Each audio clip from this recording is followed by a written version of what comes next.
Vamos a pasar inmediatamente a la palabra. Le voy a pedir a mi pastor Brandon, por favor, si me puede ayudar. En Jonás, capítulo 1, todo el capítulo, por favor.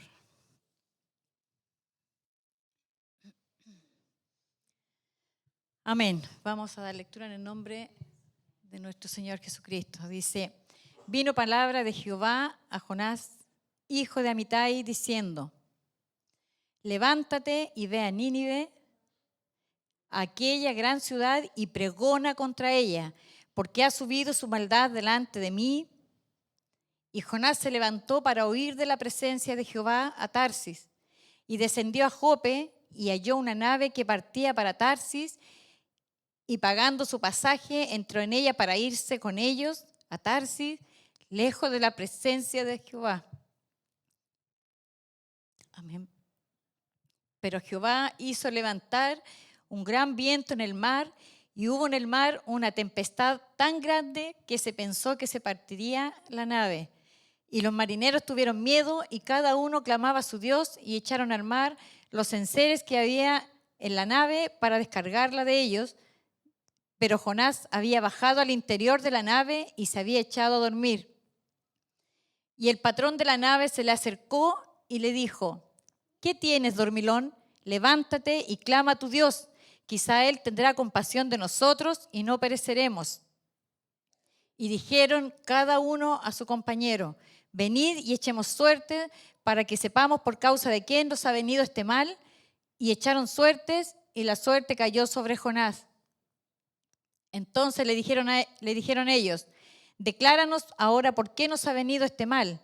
¿Qué oficio tienes y de dónde vienes? ¿Cuál es tu tierra y de qué pueblo eres? Y él les respondió, soy hebreo y temo a Jehová, Dios de los cielos, que hizo el mar y la tierra. Y aquellos hombres temieron sobremanera y le dijeron, ¿por qué has hecho esto? Porque ellos sabían que huía de la presencia de Jehová, pues él se los había declarado. Y le dijeron, ¿qué haremos contigo para que el mar nos aquiete? Porque el mar se iba embraveciendo más y más. Y él les respondió, tomadme y echadme al mar, y el mar se os aquietará. Porque yo sé que por mi causa ha venido esta gran tempestad sobre vosotros. Y aquellos hombres trabajaron para hacer volver la nave a tierra, mas no pudieron, porque el mar se iba embraveciendo más y más contra ellos. Entonces clamaron a Jehová y dijeron, te rogamos ahora, Jehová, que no perezcamos nosotros por la vida de este hombre, ni pongas sobre nosotros la sangre inocente, porque tú, Jehová, has hecho como has querido. Y tomaron a Jonás y lo echaron al mar, y el mar se aquietó de su furor. Y temieron aquellos hombres a Jehová con gran temor, y ofrecieron sacrificio a Jehová e hicieron votos. Pero Jehová tenía preparado un gran pez que tragase a Jonás, y estuvo Jonás en el vientre del pez 3 días y 3 noches. Amén. Mi buen Dios y Padre de los cielos, en esta hora, Señor, te damos gracias, Padre amado. Te damos gracias, Señor, por tu palabra, Padre amado, por tu presencia en esta hora maravillosa, Señor. Por tu misericordia, Padre bendito, que tú nos hablas siempre, Señor. Y nos das una y otra oportunidad, Padre bendito. Mas sabemos que estamos en el tiempo, Señor amado. Te ruego en esta hora, Señor, que nada salga de mi boca, que sea de mi cuenta, sino que todo, Señor, sea dirigido por ti, Señor. Que a través de mí, Señor, fluya tu palabra, Señor, como río de agua viva, Padre amado. Que haga, Señor, vida en cada uno de nosotros, Padre de la gloria. Gracias te doy, Señor, en esta hora, en el nombre maravilloso de Jesús. Amén y amén. Puede tomar asiento.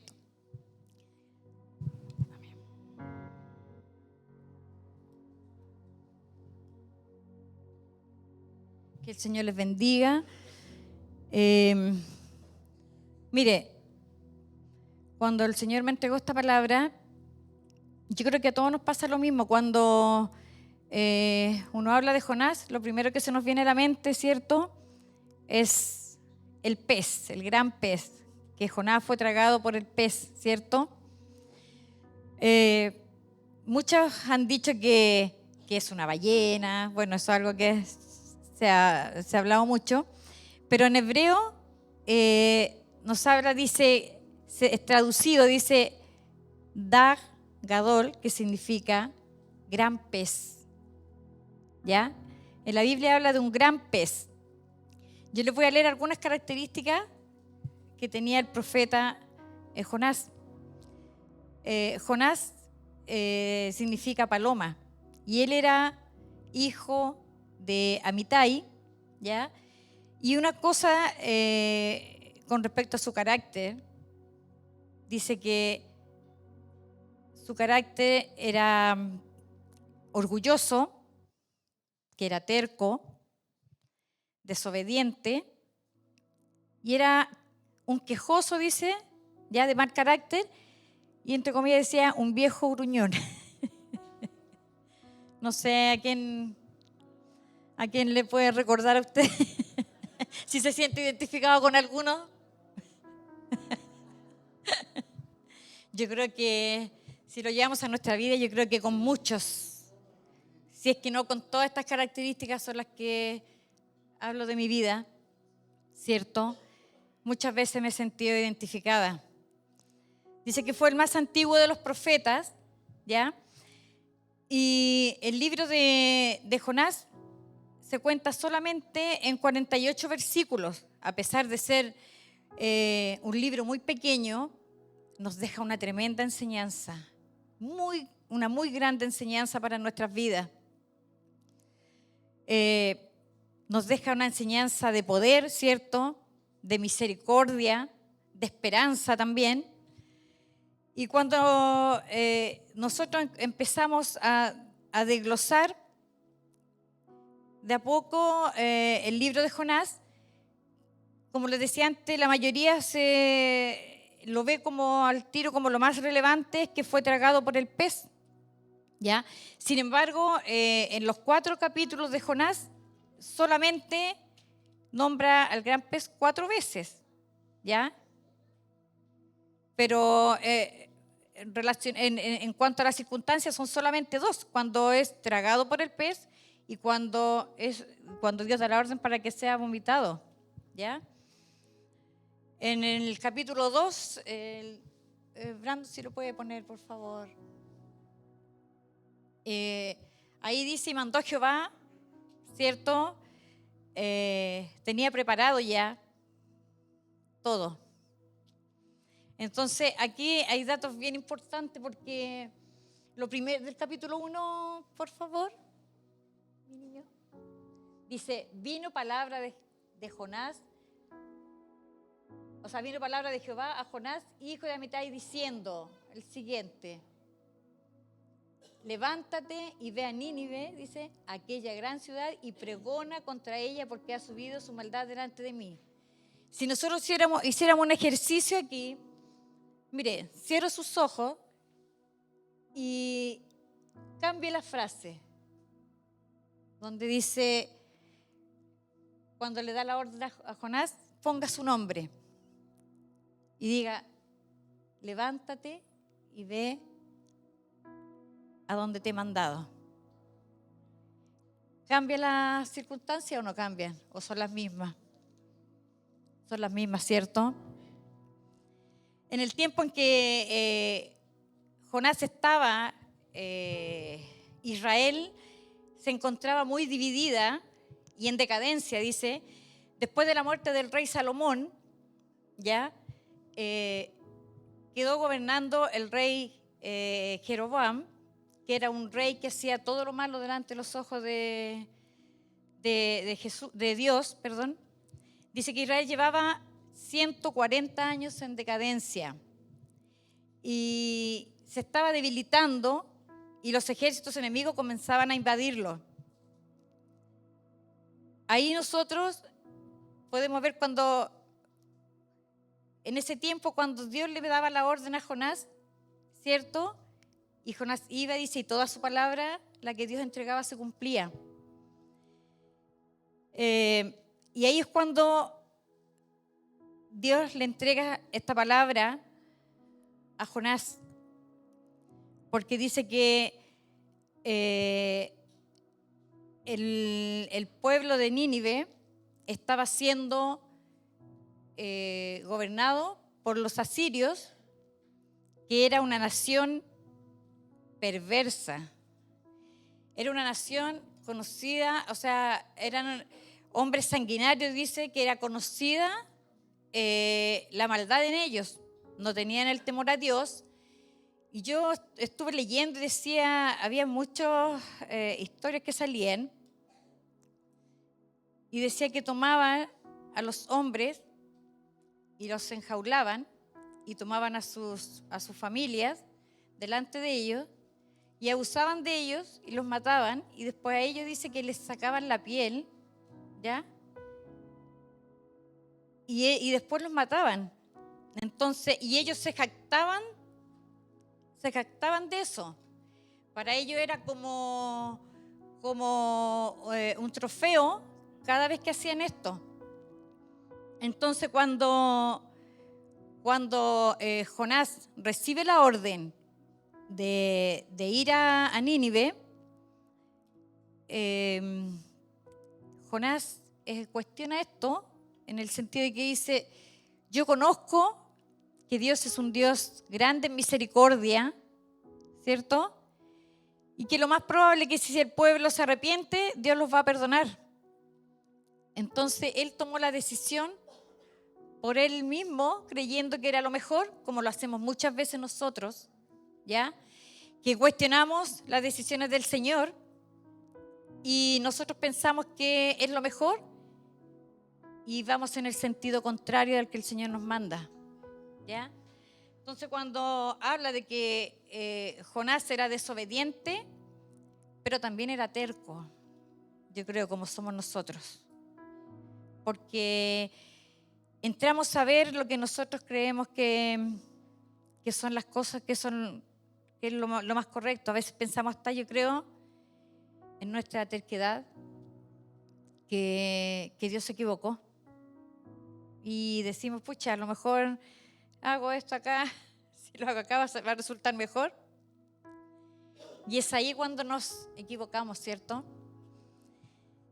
En estas palabras, cuando dice, levántate, ve y pregona, aquí Dios entrega 3 verbos imperativos.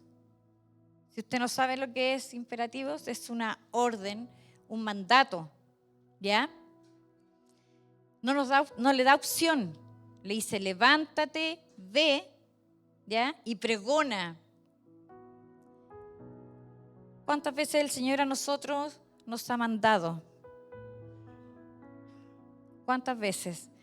Yo creo que muchas veces nosotros hemos dicho, hoy el pueblo de Israel era duro cuando salió de Egipto. Y yo creo que Dios nos debe mirar y diciéndolo así como un buen chileno, tremendo rebote. Porque nosotros decimos así, el pueblo de Dios, hoy que eran duros. Y a nosotros, ¿cuántas veces se nos ha entregado este mandato? ¿Cuántas veces? Y hemos cuestionado lo que el Señor nos ha enviado. En Marcos 16:15 dice, id por todo el mundo y predicad el evangelio a toda criatura. ¿Acaso no es lo mismo que Dios le estaba pidiendo a Jonás? ¿Y cuántos de nosotros lo hemos hecho? ¿Cuántos de nosotros hemos ido en dirección totalmente contraria? Mire, Nínive era una ciudad muy grande, dice que estaba como a 3 días de camino, ¿ya? Y si aquí estaba Nínive, Jonás, ¿qué es lo que hace? Toma la dirección totalmente opuesta. Se va, o sea, si estaba al norte o al sur, se va al norte, a Tarsis, donde le pareció a él que ya no podía ser más lejos. En los barcos que salían hacia ese lugar, dice que demoraban entre 1 año a 1 año y medio en llegar de donde Jonás tomó el barco hacia el destino al cual él pretendía llegar. Y él decide irse, ¿ya? La voluntad de Dios es que nosotros cada día vamos creciendo en lo espiritual, ¿cierto? Y aquí ocurre algo que es como increíble, porque si usted lo ve en el mapa, está en la parte de arriba, estaba Israel, estaba Jope, ¿ya?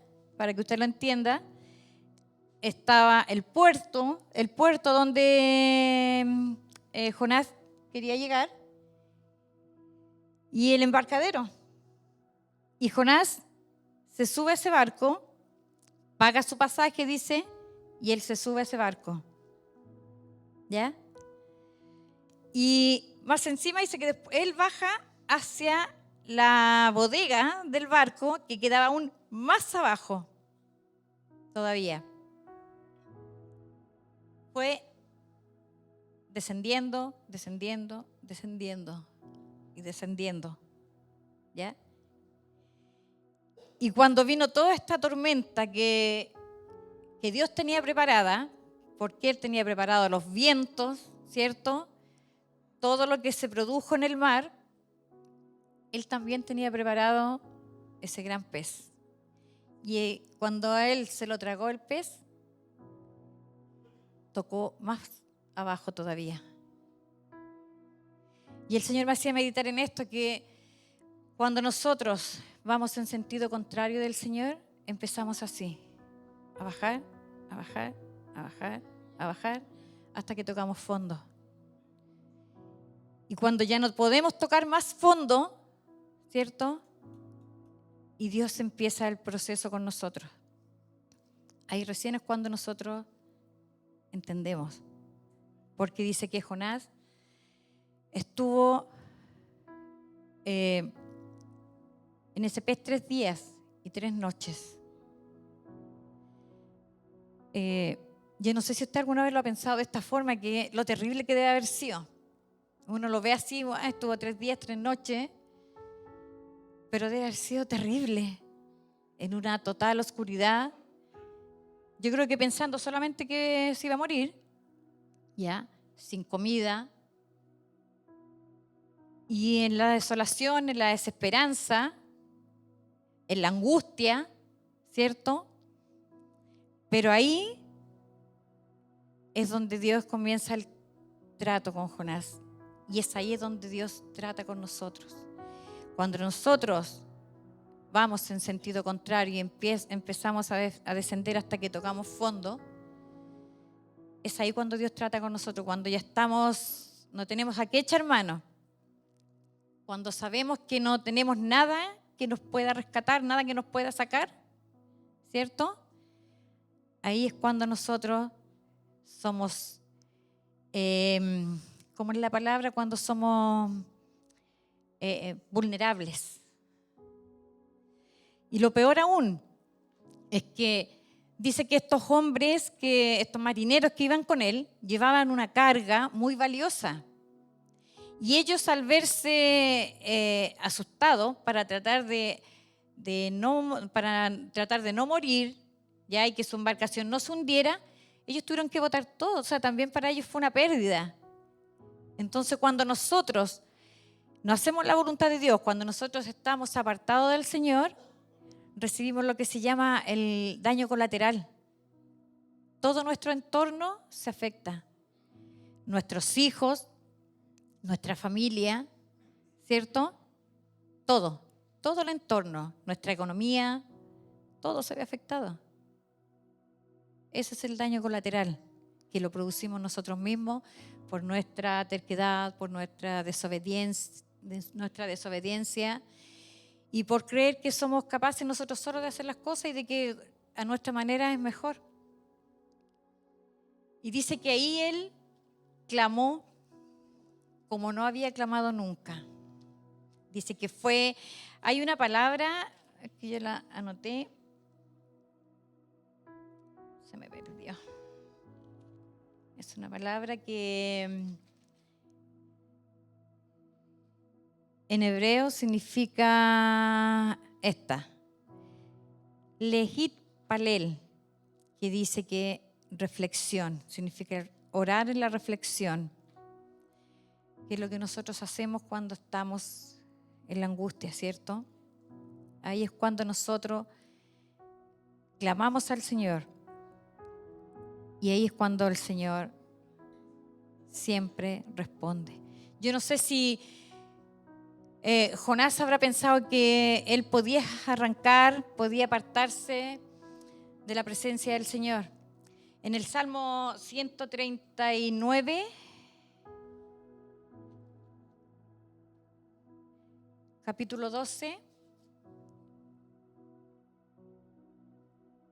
dice, aún las tinieblas no encubren de ti, y la noche resplandece como el día, lo mismo te son las tinieblas que la luz.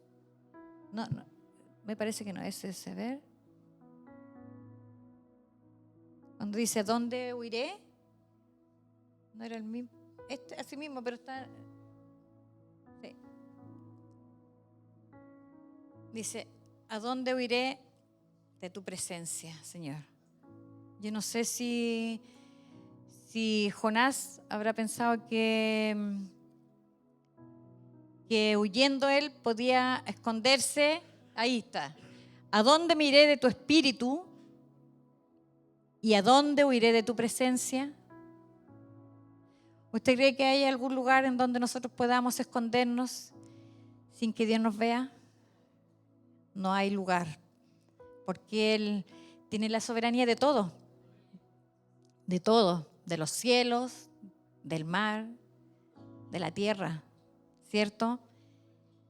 Y cuando Jonás reflexiona en esto, él ora al Señor, ¿cierto? Y le da el control al Señor. Y ahí es, Brando, si podría colocar el capítulo 2, por favor. Dice, entonces oró Jonás a Jehová, su Dios, desde el vientre del pez. Y dijo, invoqué en mi angustia a Jehová, y él me oyó. Desde el seno del Seol clamé, y mi voz oíste. Me echaste a lo profundo, en medio de los mares, y me rodeó la corriente. Todas tus ondas y tus olas pasaron sobre mí. Entonces dije, desechado soy de delante de tus ojos, más aún veré tu santo templo. Las aguas me rodearon hasta el alma, rodeóme el abismo, el alga se enredó a mi cabeza. Descendí a los cimientos de los montes, la tierra echó sus cerrojos sobre mí para siempre, mas tú sacaste mi vida de la sepultura, oh Jehová Dios mío. Cuando mi alma desfallecía, en mí me acordé de Jehová, y mi oración llegó hasta ti en tu santo templo. Los que siguen vanidades ilusorias, su misericordia abandonan.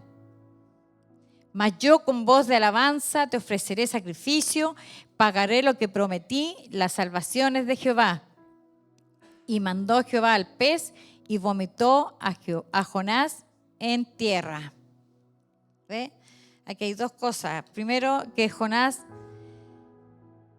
reconoce su condición, reconoce quién es Dios. Y él dice algo que es bien importante, él dice... El Seol, habla del Seol, ¿cierto? Hay muchos que dicen que él estuvo a punto de morir, pero yo creo que él estuvo muerto. Por lo que dice su palabra, se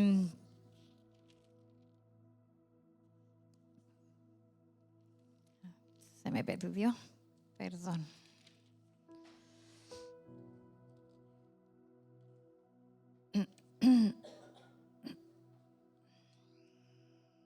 En Lucas 12, 38.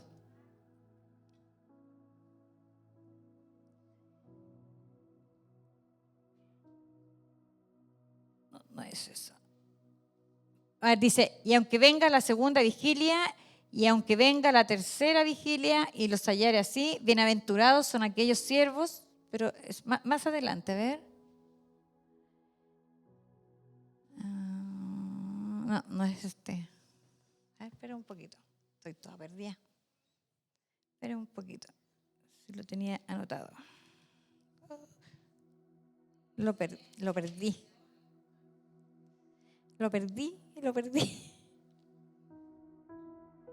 Señor.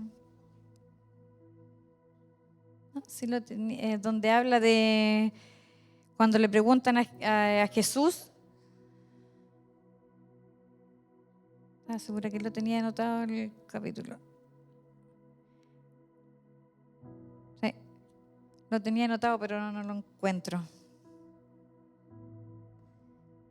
Donde habla Jesús, ¿cierto? Le preguntan y él hace alusión a Jonás. Y ahí él dice que él descenderá al Seol, ¿cierto? Como estuvo Jonás. Sí, exacto. Como estuvo Jonás, dice así, estará el Hijo del Hombre. Haciendo alusión de que él estuvo muerto. Porque el Seol es relacionado, dice, a los muertos, acá. Porque así como Jonás fue señal a los ninivitas, también lo será el Hijo del Hombre a esta generación. Ahí habla. Entonces, cuando nosotros estamos en pecado, apartados de Jehová, estamos muertos. Si lo llevamos a esto. Yo la verdad es que le doy gracias al Señor porque siempre había visto el libro de Jonás de otra manera. Pero es tan importante cuando el Señor nos da una orden a nosotros.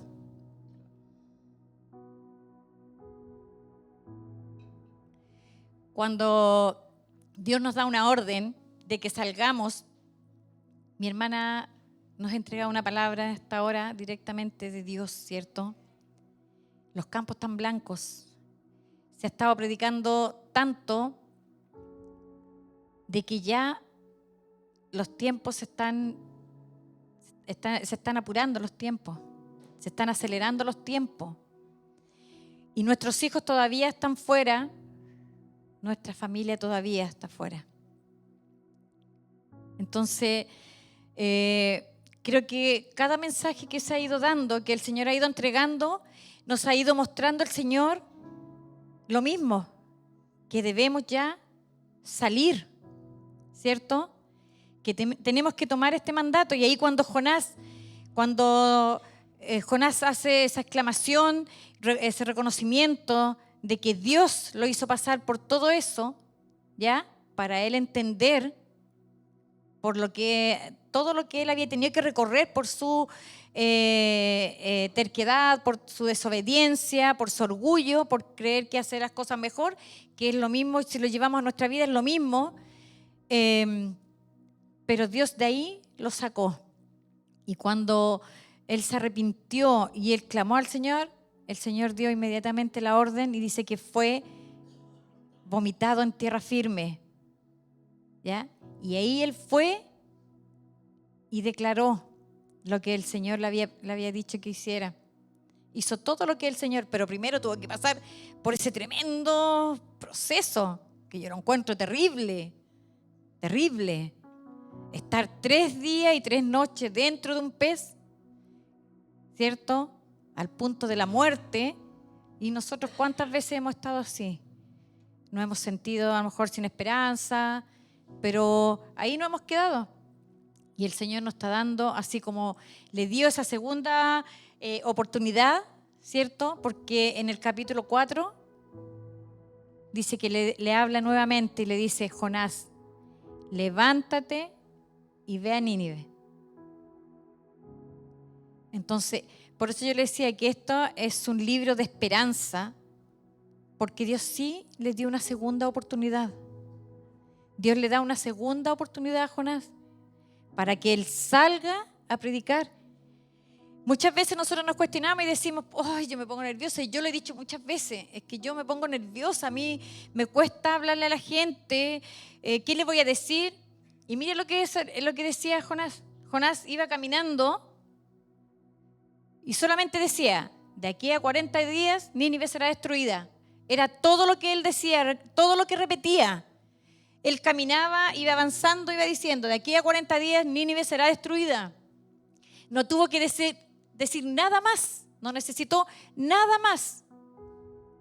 Pero esas palabras quizás eran con tanto poder, porque venían directamente de Dios, que dice que la gente comenzó a escucharlo, ¿ya? Un pueblo que era sanguinario, un pueblo que era lleno de maldad, ¿cierto?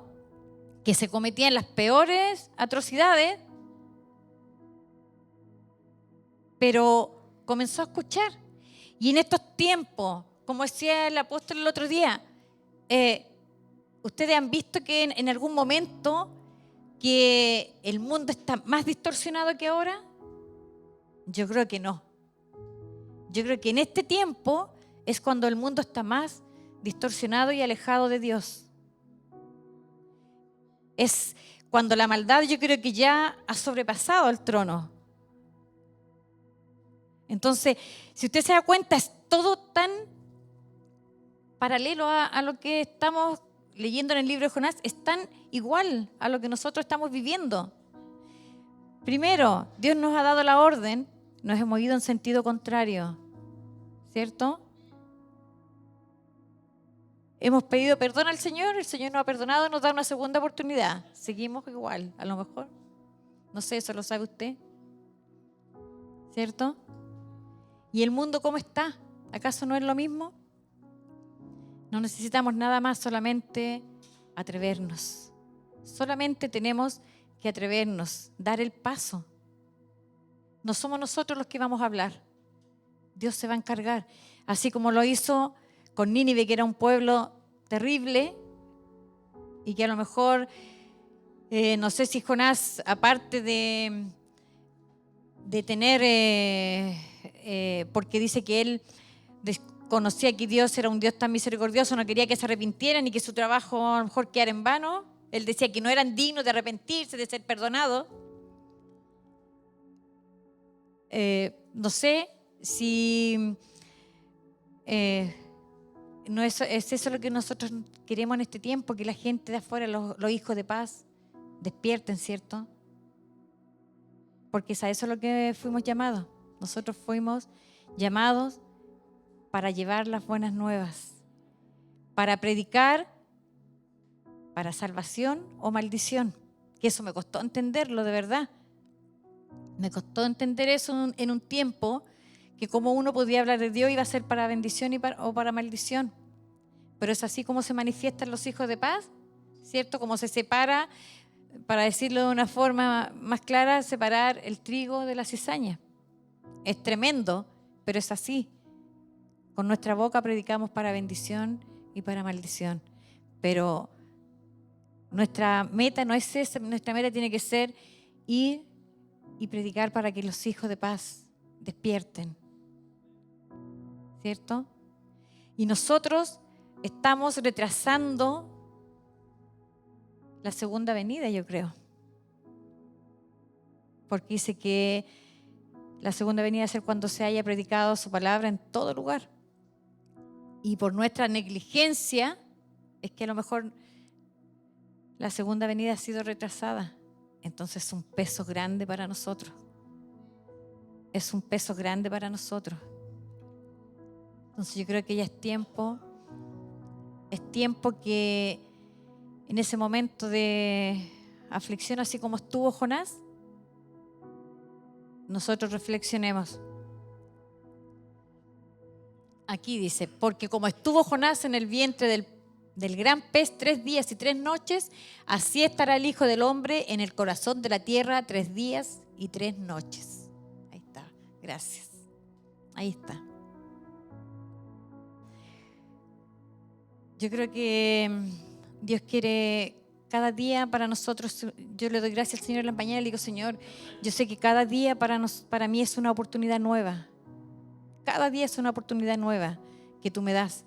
Porque tú me amas tanto que me sigues dando oportunidad. Pero como decía su palabra en esta hora, el tiempo ya está. Si amamos a nuestros hijos, si amamos a nuestra familia, empecemos a levantarnos como guerreros y salgamos No tengamos miedo, porque no somos nosotros los que vamos a hablar. Nosotros solamente somos el instrumento.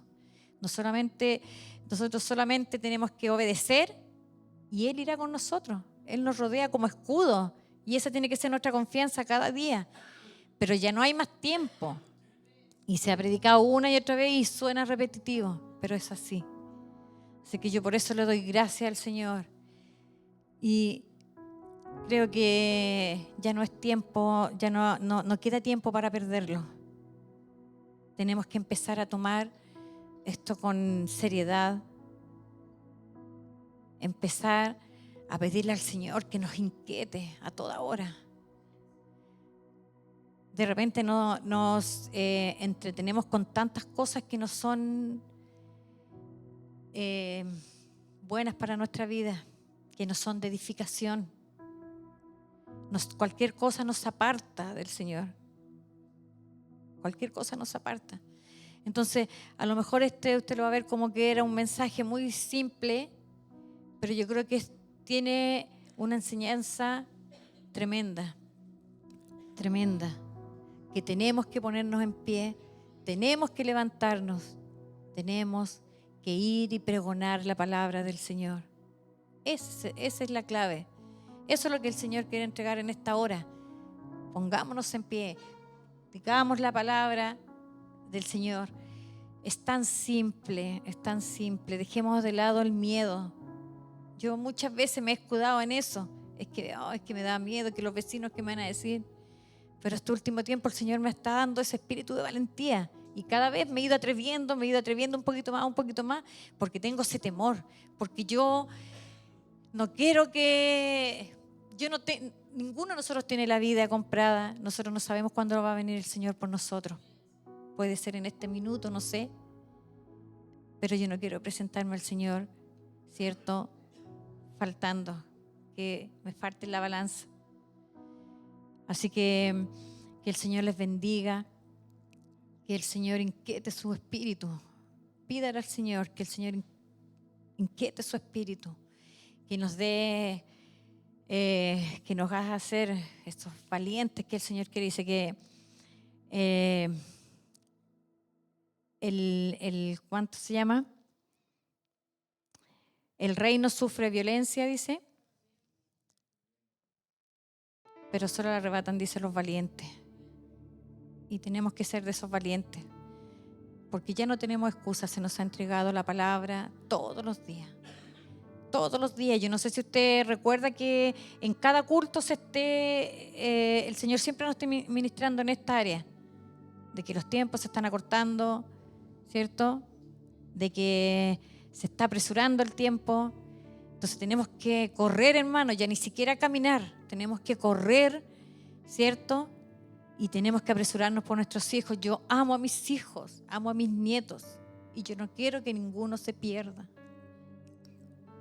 Es necesario que ellos ya comiencen a entrar por esa puerta.